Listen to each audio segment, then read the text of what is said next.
नमस्कार, हस्तक्षेप में आपका स्वागत है। लोकसभा चुनाव की तैयारियां शुरू हो चुकी हैं। लोकसभा चुनाव की तैयारियों के तहत भारतीय जनता पार्टी की जो तैयारियां हैं और जिस तरीके से प्रधानमंत्री नरेंद्र मोदी का प्रोपेगेंडा चल रहा है, उस प्रोपेगेंडा मॉडल की समीक्षा कर रहे हैं प्रोफेसर जगदीश्वर चतुर्वेदी। तो आइए सुनते हैं प्रोफेसर जगदीश्वर चतुर्वेदी से कि प्रधानमंत्री नरेंद्र मोदी का प्रोपेगेंडा मॉडल क्या है और भारतीय जनता पार्टी किस तरीके से इस चुनाव में किन मुद्दों को लेकर के जा रही है और विपक्ष के पास इन मुद्दों की क्या काट है, या विपक्ष के पास जो मुद्दे हैं उनकी भारतीय जनता पार्टी के पास क्या काट है। तो आइए सुनते हैं प्रोफेसर जगदीश्वर चतुर्वेदी का ये संवाद सभा।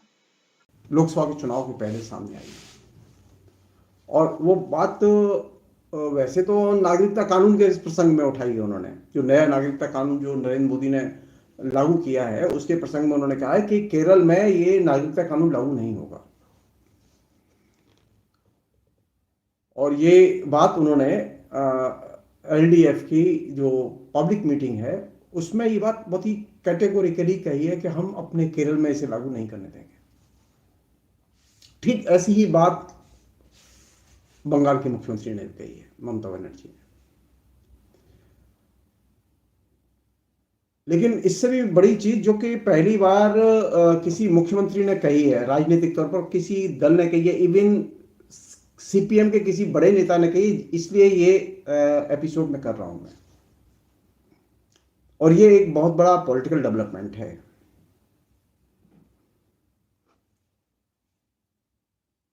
केरल के मुख्यमंत्री ने जो बात कही है वो बहुत ही राजनीतिक तौर पर बहुत महत्वपूर्ण है। उन्होंने कहा कि ये जो सीएए के नाम पे जो नया कानून लाया गया है, नया नागरिकता कानून जिसे हम लोग कहते हैं, नए नागरिकता कानून की खूबी यह है कि ये मुसलमानों के साथ में ऐतिहासिक अन्याय का प्रतीक है।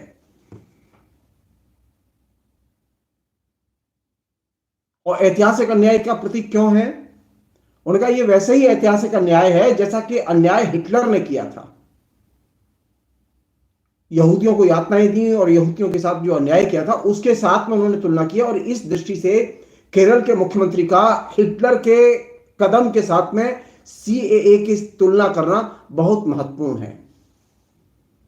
अब तक किसी मुख्यमंत्री ने नरेंद्र मोदी को हिटलर के साथ में तुलना करते हुए पेश नहीं किया।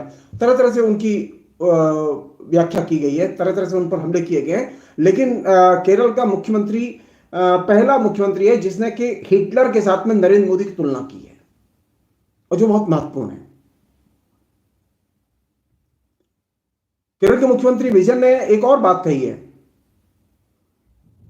जो राजनीतिक तौर पर महत्वपूर्ण है, बाकी लोग बोलने से कतरा रहे हैं। वो ये कि उन्होंने कहा है कि आरएसएस वैसे ही मुसलमानों के साथ व्यवहार कर रहा है या करना चाहता है जैसा हिटलर ने यहूदियों के साथ किया था। हिटलर और उसके अनुयायियों ने यहूदियों से मुख्य शत्रु की तरह व्यवहार किया और यातनाएं दी। केरल का मुख्यमंत्री, जो केरल सबसे ज्यादा शिक्षित, सबसे ज्यादा विकसित राज्य है हिंदुस्तान का, हिंदुस्तान के सबसे विकसित राज्य के मुख्यमंत्री का हिटलर के साथ में नरेंद्र मोदी की और हिटलर की कार्यशैली और नीति के साथ में आरएसएस की तुलना करना अपने आप में बहुत महत्वपूर्ण है। और यह बड़ा पॉलिटिकल डेवलपमेंट है, इसे कायदे से समझा जाना चाहिए।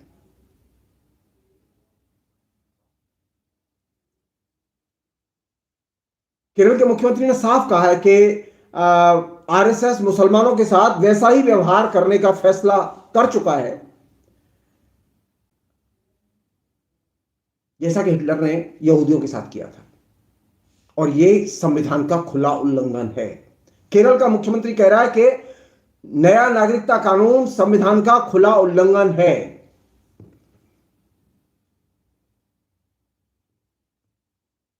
देश और विदेश में नए नागरिकता कानून का विरोध हो रहा है, उसकी आलोचना हो रही है, निंदा हो रही है, लेकिन केंद्र सरकार इस पर ध्यान नहीं दे रही। केरल के मुख्यमंत्री ने, आप सब लोग जानते हैं कि नए नागरिकता कानून के खिलाफ में सुप्रीम कोर्ट में याचिका भी दायर की है, और वे इस मामले पर गंभीर हैं कि इस पर लड़ा जाना चाहिए और सड़कों पर भी लड़ा जाना चाहिए। और इस दृष्टि से मुझे ये मतलब हिटलर के साथ तुलना करना, हिटलर का यहूदियों के साथ में जो दुर्व्यवहार है उसके साथ तुलना करना बहुत महत्वपूर्ण राजनीतिक वक्तव्य है और इसको प्रॉपरली देखा जाना चाहिए और इंडोर्स किया जाना चाहिए। मेरी अपने तमाम यूट्यूबर्स से अपील है कि केरल के मुख्यमंत्री के इस बयान पर ज्यादा से ज्यादा प्रोग्राम करें, ज्यादा से ज्यादा लोगों का ध्यान खींचें। एक और बात कही है उन्होंने और बहुत मार्की की बात कही है जिस पर कायदे से ध्यान दें, वो ये कि ये नया नागरिकता कानून है, इसके खिलाफ में जो पहले आंदोलन जैसे शाहीन बाग आंदोलन के नाम से हम लोग जानते हैं, उस शाहीन बाग आंदोलन में वामपंथी नेताओं की सक्रिय भूमिका थी। आज भी अनेक वामपंथी नेता गिरफ्तार हुए और जेल में बंद हैं, उन पर झूठे केस लगाए गए हैं, उन्हें यूएपीए तक में बंद किया गया है। केरल के मुख्यमंत्री का आरोप है कि कांग्रेस का एक भी नेता सीआईए के प्रोटेस्ट में गिरफ्तार होकर बंद नहीं हुआ और यह बात सही है। तो देश की जो मुख्य धारा में अगर कांग्रेस आना चाहती है, राहुल गांधी आना चाहते हैं, तो राहुल गांधी को खुलकर नए नागरिकता कानून के विरोध में अपनी आवाज बुलंद करनी चाहिए। वो केरल के मुख्यमंत्री ने कहा था कि राहुल गांधी की न्याय यात्रा में एक शब्द नए नागरिकता कानून के खिलाफ में नहीं बोला गया। राहुल गांधी को इसका उत्तर देना चाहिए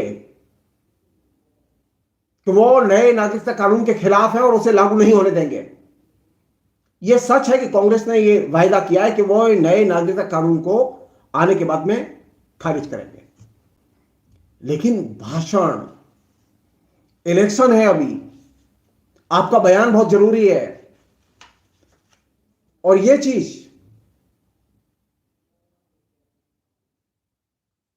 एक और संकेत दे रही है।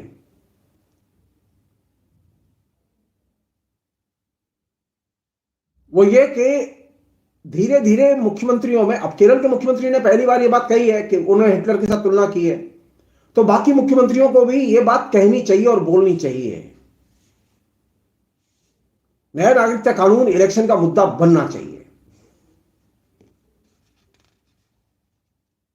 उन लोगों को जो संविधान में आस्था रखते हैं, उन लोगों को जो कि हिंदुस्तान के सभी नागरिकों को समान मानते हैं, उनको खुलकर बोलना चाहिए। चुनाव में इसका एक हस्तक्षेप होना चाहिए और बड़ा हस्तक्षेप होना चाहिए।